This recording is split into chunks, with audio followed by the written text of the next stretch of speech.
I didn't count how many people we have in the choir and the bells and the children's choir and the brass and all that, but we got a nice number of folks involved in our music program here at the church. And they aren't all vying to be soloists. Can you imagine the cacophony of sound that we would be subject to if each one of these musicians decided they didn't like the music that Brian's chose, and so they're just going to get up here and sing their own no matter what? Can you imagine if everyone just started singing their own favorite songs at the same time?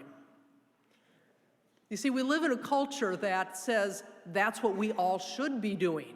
We shouldn't care about what anybody else wants to do. Be your own person. Be what you want to be. Do what you want to do. We live in a culture that worships the individual.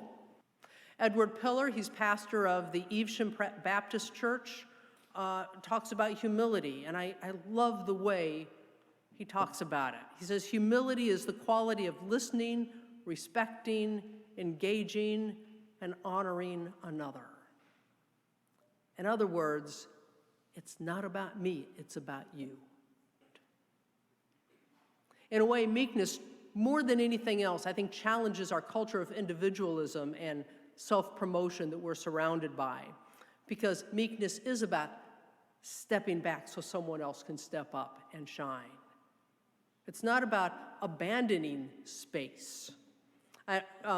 Here in the church, one of the things that I hear, and I've heard this in every church that I've ever been at, so it's not just about us, when you reach that point in your life where you are, let's just say, past retirement, and you've been involved in the church and volunteered at everything forever, and you're saying, it's time for someone else to step up and do this.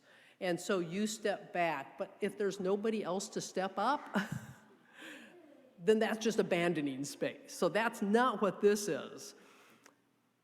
Meekness is stepping back so that someone else can step in there who's ready and waiting, or maybe needs help to fill that space. And your stepping back means you now are available to help lift them up, to help equip them, and to help them fill the space that God has given them. We aren't always loving toward each other. We aren't always fully present with each other. We aren't always kind to each other. So I guess I should say, if anybody either here or online is looking for a perfect church, I am sorry, this is not it.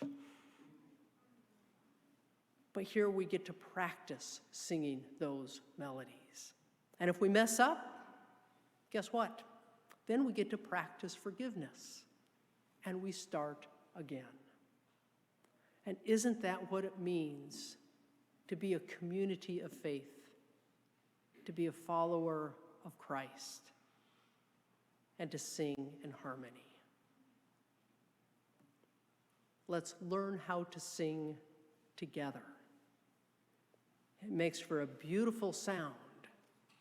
And when it then resonates out into the world, we may just find that there are other people who want to learn that melody too.